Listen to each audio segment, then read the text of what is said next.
我和周燕慈分手时闹得很不好看，可当我寒假回家时，发现我妈和她爸成了一对恋人。我和前男友喜当兄弟。某晚大人正在客厅忧心我俩不和，周燕慈却把我堵在房间里耳鬓厮磨。当你的哥哥还是当你的男朋友？你选。我拎着行李箱刚出机场时，前来接我的妈妈就踌躇地告诉了我一个消息，她要二婚了。我听完怔了片刻后，还是真心实意地送上了我的祝福。我妈看我没有反感之色，小小的松了口气。多多，那位叔叔想见你一下，他儿子也从学校放假回家了，咱们4个一起吃个饭可以吗？可以啊，您安排就行。我妈慈和的摸了摸我的脸。如果你真的觉得不舒服，可以和妈妈讲，我没说什么，只是笑嘻嘻的抱了抱她。我爸在我小时候就因意外身亡，我妈一把屎一把尿独自把我拉扯大。如今她想二婚，我并没有什么抗拒之情。可等我妈把我领到某餐馆，推开包厢门的一瞬，我看到了一位憨厚的中年人旁边坐着一个年轻男生，眉眼疏散，清贵雅正。脚步一顿，我垂在身侧的手立马攥紧，指甲狠狠掐进手心。我妈急忙拍了拍我的胳膊，向我介绍着：多多，这就是周叔叔，这是他儿子周燕慈。周叔叔立马热情的和我聊天。这就是多多是吧？长得可真好看，和明星一样。小慈，快来和弟弟问好。周燕慈起身朝我走来，这人长得高，体型也比我大一圈，站在我面前时，快把眼前的光遮住一半。我不自觉退了半步，而周燕慈上下淡淡的扫了我一眼后，似笑非笑的开口了：弟弟好。你好。我僵硬的回了个假笑。我妈乐呵呵的开口：多多呀，你燕慈哥哥和你同岁，高中时和你是同年级的，你应该认识吧？我垂下眼躲过那道打量的视线，含糊的回了我妈一声：认识。我他妈怎么会不认识我的前男友呢？我和周燕慈是高中同学，只不过不是一个班的。他是每次考试的年级第一，外加那张生得极好的帅脸，典型的天之骄子，校园男神。而我是吊车尾的差生，上课睡觉，下课玩游戏。班主任是我妈的朋友，对我是恨铁不成钢。某次班主任把我留在办公室写检讨，让前来送作业的周燕慈辅导我。我以为他会拒绝，没想到一向高冷疏离的周燕慈点头答应了，还分外耐心的教我。这一教就是1个学期，1个高中生涯。我俩的关系好得不得了，甚至有嘴欠的同学还拿我俩打趣。我们明明不是一个班，但是每天在学校在一起的时间比同班同学都久。陪我翻墙打游戏的是他，给我送早餐的是他，知道我打架而冷脸担心的是他，看我和其他女生聊天就阴阳怪气的是他，为我整理一大堆错题册的人是他，背着扭伤脚的我去医务室的也是他，10几岁的少男，青涩懵懂，借着好兄弟的名义暧昧丛生。高考后的聚会后，周燕慈送我回家，却在我要离开时突然表白，眼神炙热。我怔愣了片刻后，直接亲了回去，表达心意。那晚在我家楼道门口，男生之间蓄谋已久的心动，不讲道理，不受控制。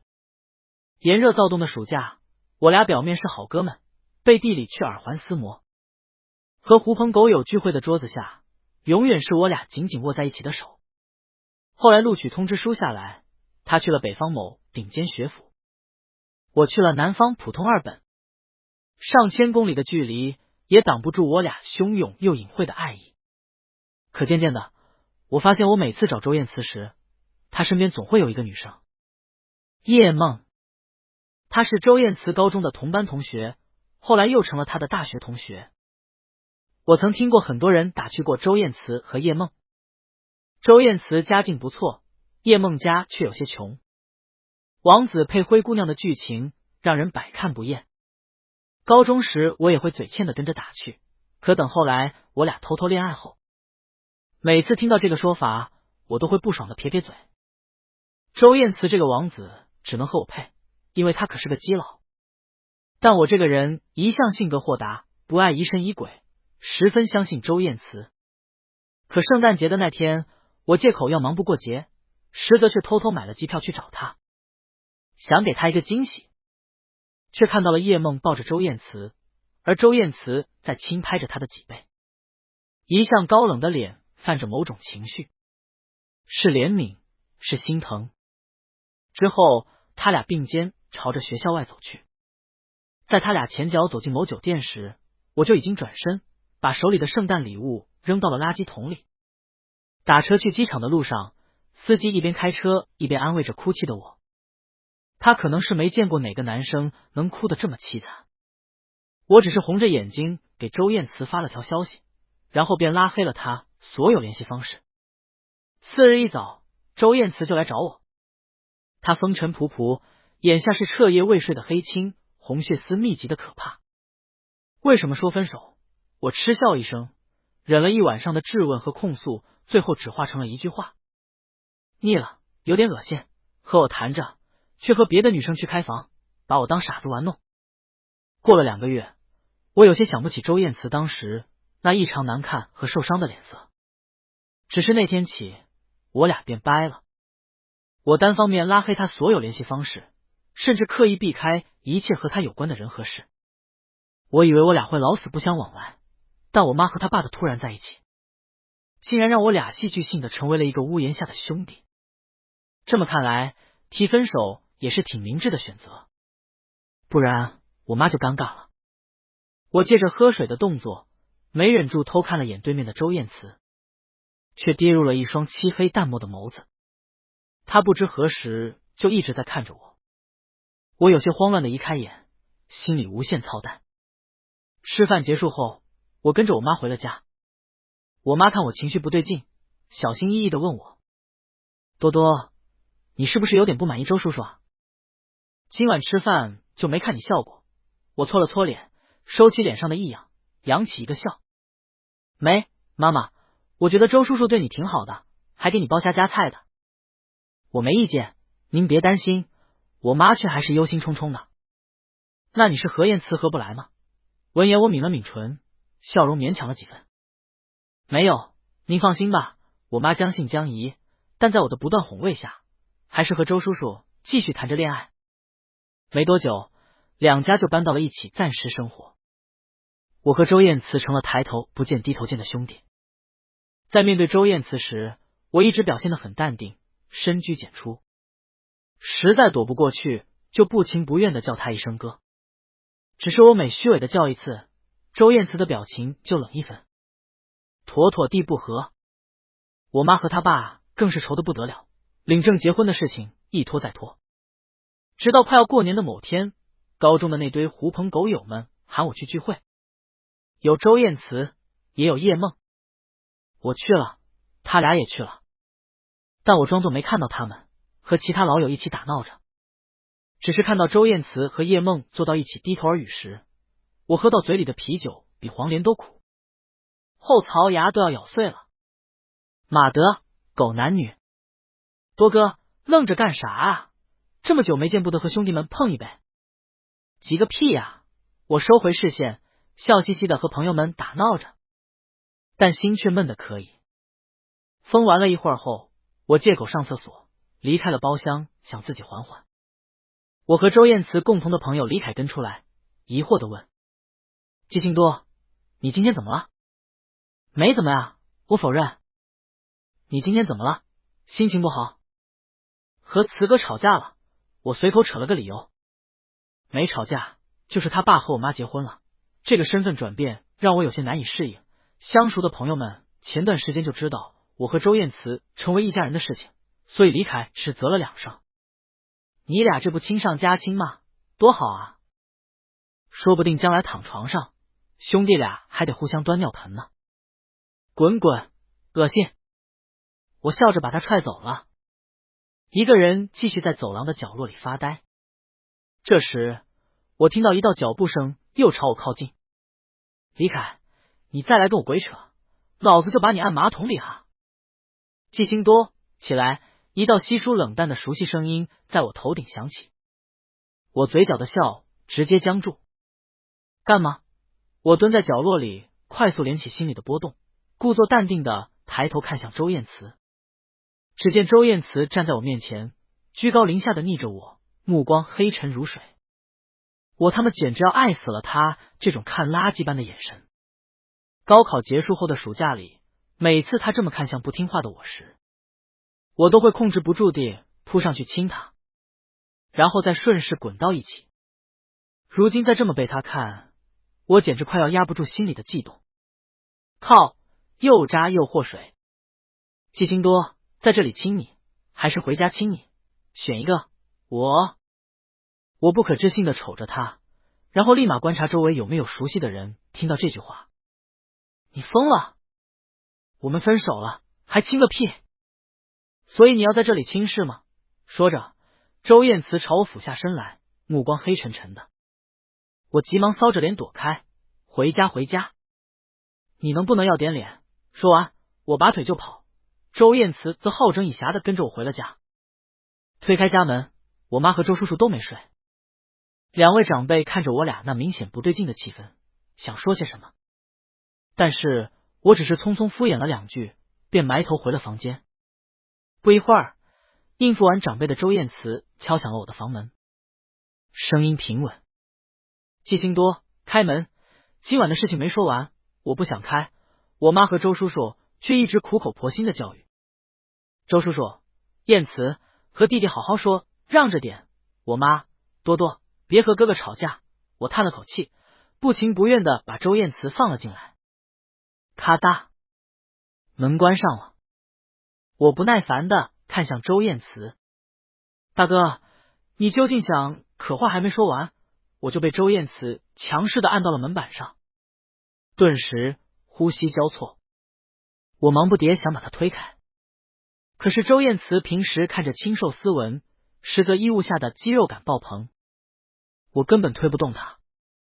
为了不让门外的妈妈和周叔叔听到，我压低声音慌忙斥着他：周燕慈，你别逼我扇你啊！说着，我抬手就要推操他，结果被他直接摸黑攥住了手，接着手上传来一点湿润的触感。周燕慈在亲我的手，缱绻的、温柔的、强势的。我像是被烫一般，急忙抽回手，耳根处热的不成样子。周燕慈哥哥，请你给老子滚开，不然今天我就把你这副渣男样子告诉你爸和我妈。季星多为什么和我分手？我一怔，随即恶狠狠的答道：不是说了吗？我觉得你恶心。恶心？他嗤笑一声，接着直接抬手揉着我的耳朵。多多，我只是亲了一下你的手，你的耳朵就烫成这样？你觉得你这个狗屁不通的理由我会信？你他妈爱信不信，起开！还有，别叫老子多多，被他看破，我气急败坏的想溜走，但身后是门板，身前是某人，直接把退路堵得死死的。而周燕慈依然不放过我，追根问底，目光灼灼。多多，是觉得我上学期太忙没顾得上你，还是你误会了什么？没有误会，和女生抱在一起的是他，平安夜带女生开房的人也是他，这都是我亲眼所见。老子当初在出租车上流的泪，现在看来都是被这个基佬蛊惑时脑子里进的水。越想越气，甚至恨不得当场刀了他。顾不上屋外忧心忡忡的我妈和周叔叔，我直接绷着脸，使劲把这个渣男推出了房门。谈完了，麻烦你回自己房间吧。多一，再见。说完我就狠狠的摔上了门，转身望着房间玻璃上我的倒影。最惹眼的是，即使在黑暗中也能看出红的可怕的脸。一时间竟分不清我是被气的还是被骚的。马德，分手了还脸红，没出息。浑浑噩噩的睡了一觉起来，一出房间就碰到了我妈和周叔叔。他俩看到我后立马笑眯眯道：多多，一会儿有事儿吗？我摇摇头。怎么了，妈？我妈，那你去旁边的超市里接一下燕慈哥哥吧，他买了很多年货，怕提不了。我下意识的想拒绝，可看着我妈和周叔叔那担忧、局促又期盼的神情，我只能无奈的点点头。成，洗个脸就去。我胡乱洗漱后就出了门，心里暗戳戳地盘算着怎么揍周燕慈一顿。正垂到他满面菊花开的时候，我看到他推着购物车背对着我站在零食区，肩宽背阔，修长笔挺，惹得不少小姑娘朝他看去。骚包！我哼了一声，带着点说不清道不明的意味，像骄傲又像别扭。使坏的准备过去照着他的屁股来一脚义愤时，一个女生忽的走了过来。周燕慈刚刚还淡漠的神色松了松，微微低头和他说着什么。两人都浅笑妍妍，甚至一起推着一辆购物车准备离开。看得出关系匪浅。是叶梦，人家郎情妾意美得很，哪还需要我提东西？我刚刚还微勾的嘴角立刻压了下来，转身就走。结果身后不知道何时站了个老太太，我这带着怒气的转身直接撞到了她。哎呦，她这一嗓子着实有些大，我还没来得及反应，周燕慈惊喜又淡漠的声音在我身后响起。多多！我没回头，立马扶着老太太疯狂道歉。还好我及时刹车，不然我家那套房大过年的就得赔完。所幸这奶奶只是摆了摆手，笑呵呵说着没事。刚想松口气再次道歉，我的腰就被人从后面揽住，一如某些耳鬓厮磨的夜晚，他强势揽着我的腰睡觉的那种感觉。恍惚间，周燕慈的声音从我耳侧响起：奶奶，抱歉，需要我送你去医院检查一下吗？不用不用，老人无所谓的应了几句，便慢悠悠的离开了。我强定心神，偏头看向旁边高我半头的男生，语气不善：把手给老子撒开！周燕慈没松，他当着超市里来来往往这么多人的面，朝我俯身靠过来。外人看是男生打闹，但我却慌了阵脚。他眼睛里闪着点开心的光，亮得我不敢直视，腿肚子发软。靠，这姿势也太臭不要脸了！你是来找我的吗？是不是不生气了？我假笑两声。哥哥，咱要点脸啊！是长辈让我来帮你提东西，所以我屈尊降贵的来了一趟。没想到你老人家家人在怀，根本不需要我。周燕慈一怔，什么家人在怀？我朝着正走过来的叶梦努了努嘴。那不是。周燕慈眸子里闪过一丝迷茫，她看着我阴阳怪气的神情，又睨了眼往过走的叶梦。叶梦，我只是恰好碰到他，和他说件就是。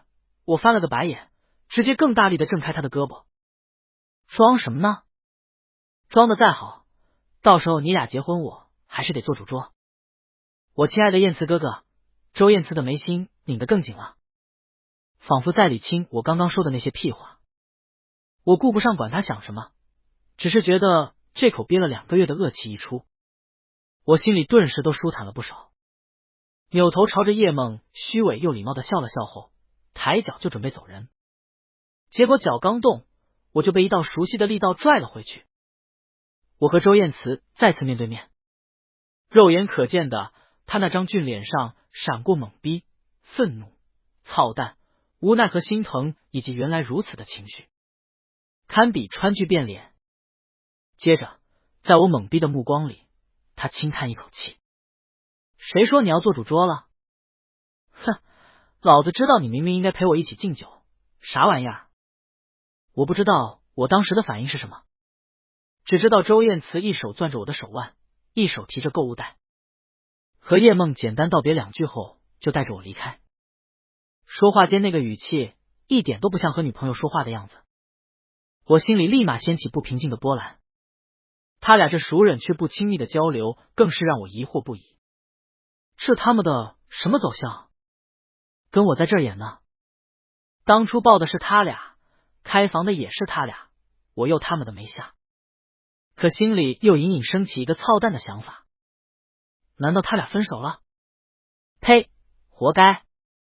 被牵着出了超市后，我几经偷瞄着身旁的周燕慈，她面色漠然，侧脸利落，压下的嘴角却透露着他此时不太愉悦的心情。走到一处人少的巷子时，我没忍住唤了他一声：“周燕慈，你有屁就放，有话就讲，不然回家后我妈又以为咱俩吵架了。尤其这性冷淡的模样，搞得我眼睛都差点移不开。妥妥一个祸水！”砰！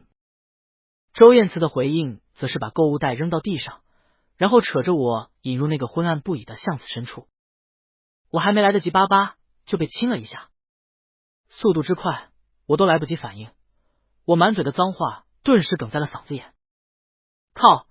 周燕慈这狗东西整这出就有点犯规了哈！你别给我动手动脚的，这话一出，我都想给自己两耳光。怎么还搁这儿撒上娇了呢？周燕慈抱着我，叹了口气。我想了一下，终于大概知道你为什么要分手了。是因为叶梦吗？我闭嘴没吭气，只是挑衅般的歪了歪头，似笑非笑。周燕慈知道我这个反应就是默认了。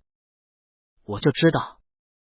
多多，你听我说，我和叶梦只是普通同学，高中时我忙着竞赛时，托他帮我整理了一份错题册，后来我用来辅导你，你当时不是还夸这份错题册整理的好吗？后来我又托他整理了几次，你的成绩才提高很多，所以我欠了他一个人情。后来成了大学同学后，我和他又都进了学生会，交集肯定会多一点。他家境一般，我出于同学情谊和那个人情，会多帮助他一点。可能是我某个方面和他走得过近，让你误会了，对吗？更重要的是，周燕慈顿了顿，低头再次亲了亲我的脸，嘴里无奈的吐出一句话：叶梦有女朋友。他这一句话差点把我 CPU 烧干。叶梦是女的，他还有女朋友？啥玩意儿？他还是个弯的。正在生气的我顿时被这个惊天大雷轰得外焦里嫩，缓了半天神，我才不可置信的开口：那他既然喜欢女生，为什么你还和他去开房？你不会这么想当舔狗吧？开房？什么时候？圣诞节那天。我亲眼所见，你抱完他又陪他进了酒店，一提到这事儿，我的气骤然间又涌了上来。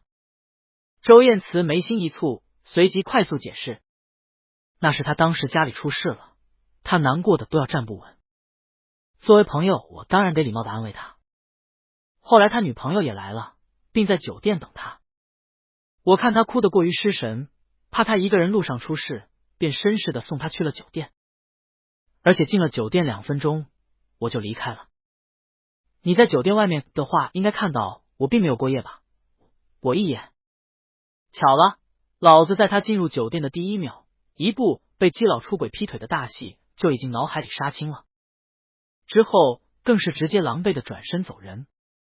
哪还能知道他后面的事情？我自觉理亏，立马悻悻的把头埋进他脖梗里，搔眉直眼的蹭着，跟以往犯错时撒娇的姿势如出一辙。是我看差眼了，这不都怨你吗？我小声巴巴，企图推锅。周燕慈顺势抱住我，声音微哑，带着劫后余生的喜悦。我用2个月的时间一直反省自己，觉得自己做错了什么。现在看来，还是我让你没有感觉到安全感，所以你才会误会，是我的错。我以后会和其他人保持距离。但好在你还愿意同我一起解除这个误会，他这么从善如流的认错，让我都有点不好意思了。别，是我的锅，是我犯蠢了，你想怎么教训我都行。周燕慈一顿，随即缓缓道：怎么都行吗？我忙不迭点头，然后他就在我耳边轻轻的说了一句话。听完我的耳根骤然泛红。马德，不要脸！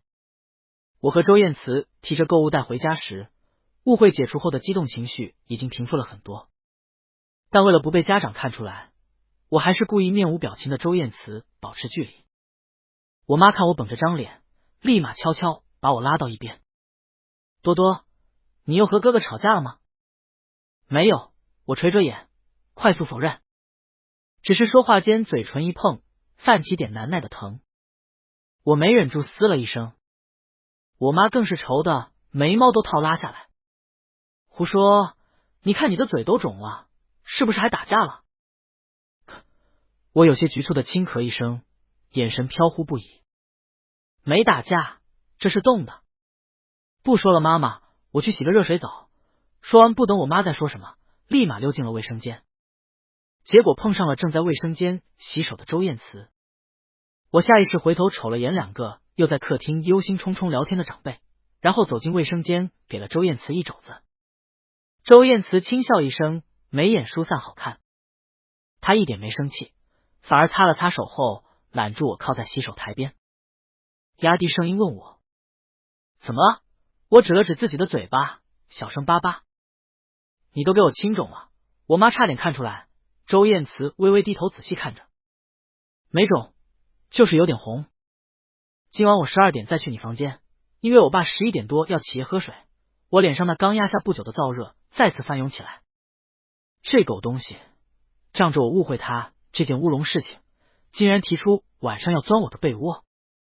可是我眼神不自觉往门外瞅了一眼，周燕慈仿佛知道我在想什么，只是拍了拍我的腰安慰，只是抱着你睡觉，别多想。我这才松了口气，但心里却笼上了一层沉沉的阴霾。既然我和周燕慈和好了，我妈和周叔叔那里我该怎么办呢？和周燕慈和好后，我俩之前那些刻意营造的冷淡自然消散不少，连我妈都以为我是接受了周家父子，不闹别扭了。所以这个年过得很是和和美美。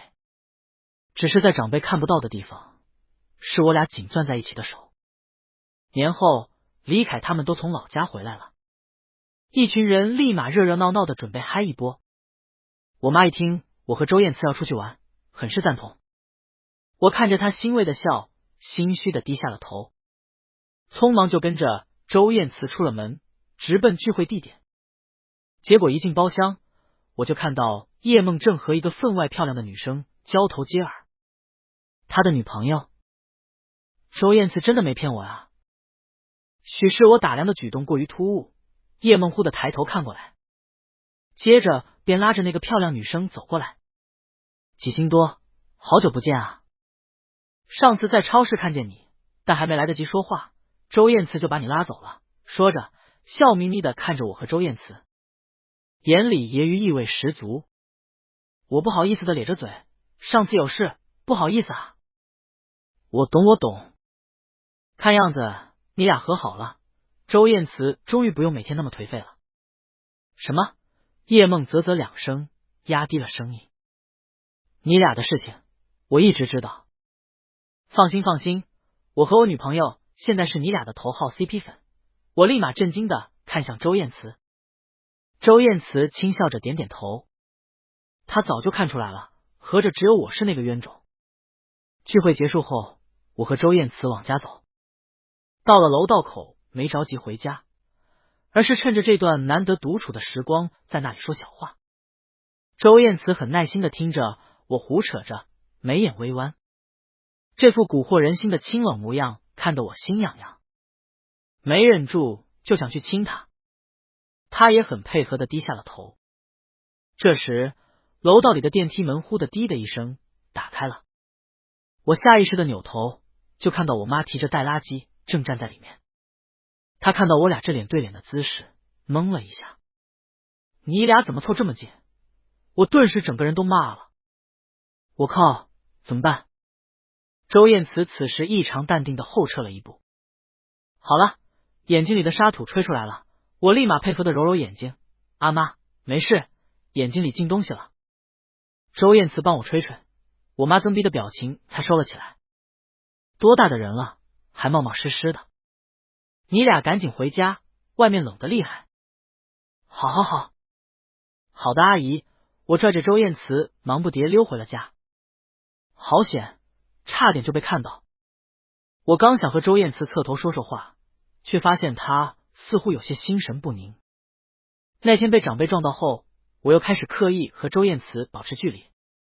不保持不行，这个男妲己老是勾引我，我好几次差点把持不住啊。而周燕慈这人呢，向来循规蹈矩，白天被我冷脸也不介意，却每天晚上偷摸来我房里，刺激感直接拉满。但每次都是腻歪的亲了一会儿后，就十分君子地抱着我睡觉。我还不怕死地调侃他竟然走纯情挂路线了。周燕慈则是浅笑勾唇。咱家隔音不好，我灰溜溜的盖着被子，直接装死。某天早上天蒙蒙亮时，周燕慈就准备回自己房间。结果今天周叔叔难得早起想出去晨练，然后就和从我房间里出去的周燕慈碰了个面对面。我本来还迷迷糊糊的目送他，看到这抓马的场景，立刻睡意被震飞。完了，这他娘整个晋西北乱成一锅粥了！我立马一个箭步冲下床，甚至都顾不上穿拖鞋。此时周叔叔已经惊讶的开口了：“小慈，你怎么在多多房间里？”我一叔叔，是我房间里有个螳螂，我有点怕，所以就喊燕慈哥哥来帮我打虫子。周叔叔眼神怔愣的看了我半晌，视线落点似乎是我的脖子。就在我要顺着他的视线也低头看时，周叔叔却眉心一皱，愤愤嘟嚷：“上任房主还骗我没缠郎，多多你别怕，叔叔给你买点缠郎药去。周燕慈，你洗个脸跟我出去一趟。”周燕慈神色淡淡地点点头。周叔叔又看了我眼后，就念念叨叨的往客厅去了，带着点莫名的失神。我靠在门框才松了口气，赶紧小声的吐槽：“吓死了，以后还是不要来我房间里了，不然骗周叔叔我良心不安啊。”“没事，我爸不会计较，去睡吧。”周燕慈摸摸我的脸，然后手朝下扣住了我大大咧咧敞开的睡衣领口，体贴异常，只是眼神晦暗，透露着让我看不懂的紧张。这胆小鬼！也不知道周家父子去哪里买螳螂药去了，一个早上我都没等到他们回家。期间没忍住给周燕慈发微信，他也没秒回，只是隔了好久后才回复一句：“一会儿就回，你帮阿姨干会活。”成，知道了。当我帮我妈洗了半天菜时，两个男人才回来，都是表情淡淡的，和往常一样。周叔叔看到我后，立马笑呵呵把螳螂药递给我：“多多，去撒在房间角落里，螳螂马上就没了。”“谢谢叔叔，我分外愧疚和感激。”我早上随口扯的谎，竟然让长辈如此耗费精力。自从父亲去世后，我对父亲的情感寄托一度无处安放，而周叔叔这种父爱般的宠爱，很好的补上了这个空缺。他的喜爱与周燕慈对我的宠截然不同，但都让我倍感温馨。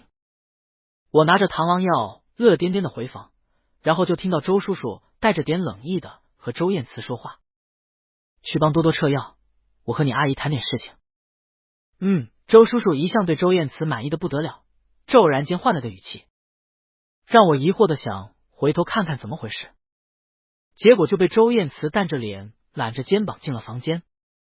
门关上，我狐疑的询问：“周燕慈，怎么了？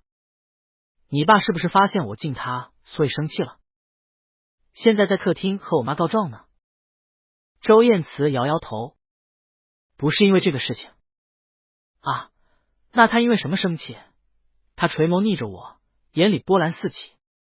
最后在我一头雾水的时候，他缓缓俯身抱住我，不断亲吻着我的脸颊。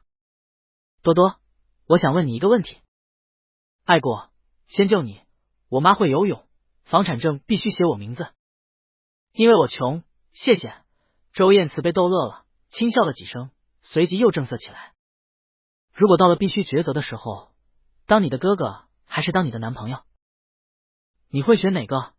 我刚刚还调笑的嘴角立马平了几分。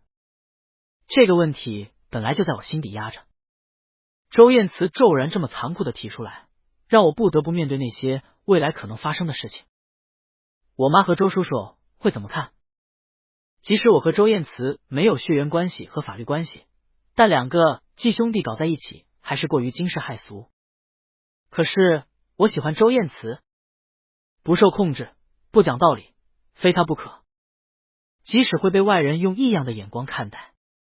我抬手回报，在周燕慈紧张的等待中回了一句话：我要你当我男朋友。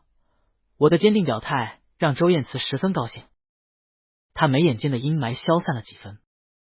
只是那天出了房间后，我妈看向我的眼神开始有几分欲言又止。可等我问她怎么回事的时候，她却又摆摆手说没事，转身却唉声叹气，搞得我一头雾水。还有件奇怪的事情，这个过年期间，我妈和周叔叔似乎不再关心他俩的婚事了，也不关心我和周燕慈能不能兄恭弟谦，反而在我每次凑近周燕慈时，他俩会直接不着痕迹的挤过来谈天说地。长辈这密不透风的靠近，搞得我和周燕慈好几天没好好说话，只能趁每晚他们睡着后出房间偷偷亲亲。我实在是摸不着头脑，心底隐隐生出一种不好的预感。不会我和周燕慈一和好就被长辈们发现了吧？卧槽，能有这要求？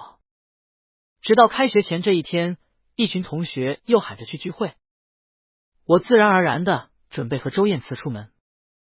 哦耶，终于能出门谈情说爱了。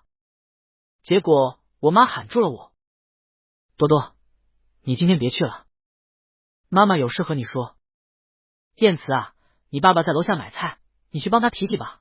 我看着我妈那分外严肃的脸，心里一个咯喷。周燕慈想说什么，但是还是拍了拍我的胳膊就离开了。我脱了外套坐到我妈身边。怎么了，妈？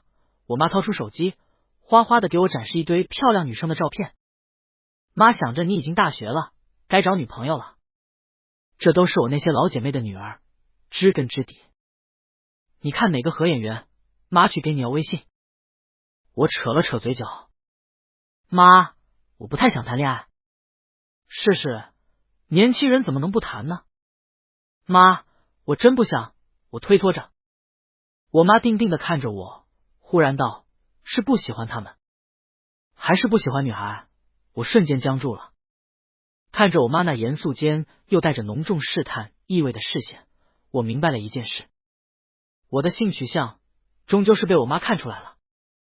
我点点头，坦然又歉意：对不起，妈妈，我喜欢的是男生。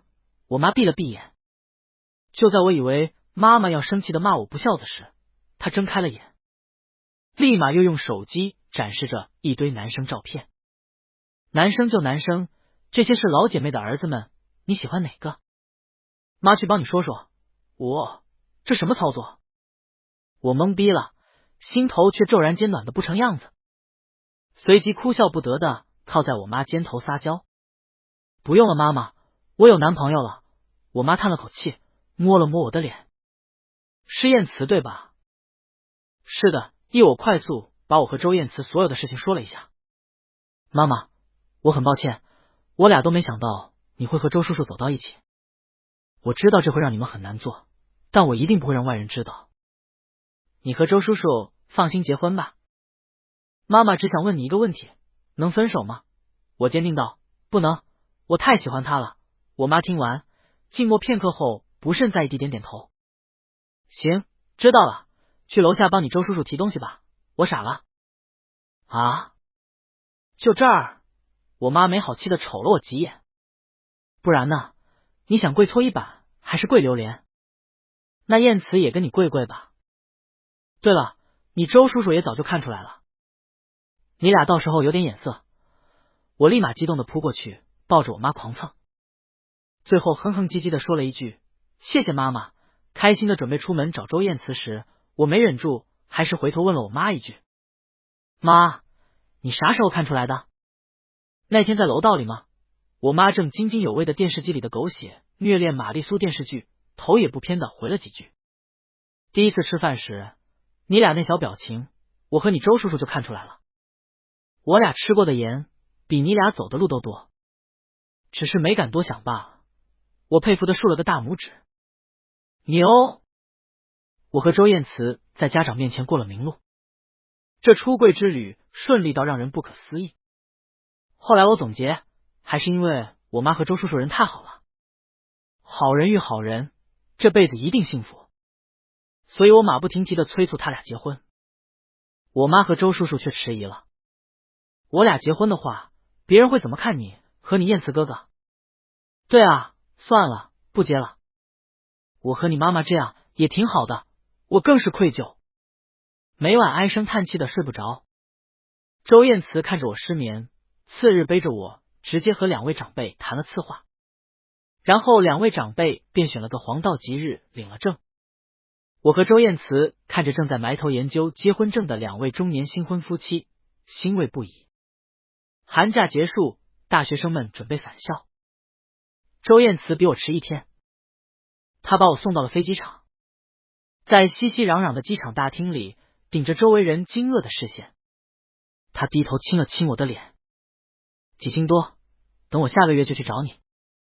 好哦，不要太想我。我抱住她，笑嘻嘻的打趣。进入安检口时，我还是一直回头看着周燕慈，她站在那里，目光灼灼的看向我，让我温暖不已。很幸运，我认识了周燕慈，她成了我的爱人，最后还成为了我的家人。我们天生一对，热爱四溢。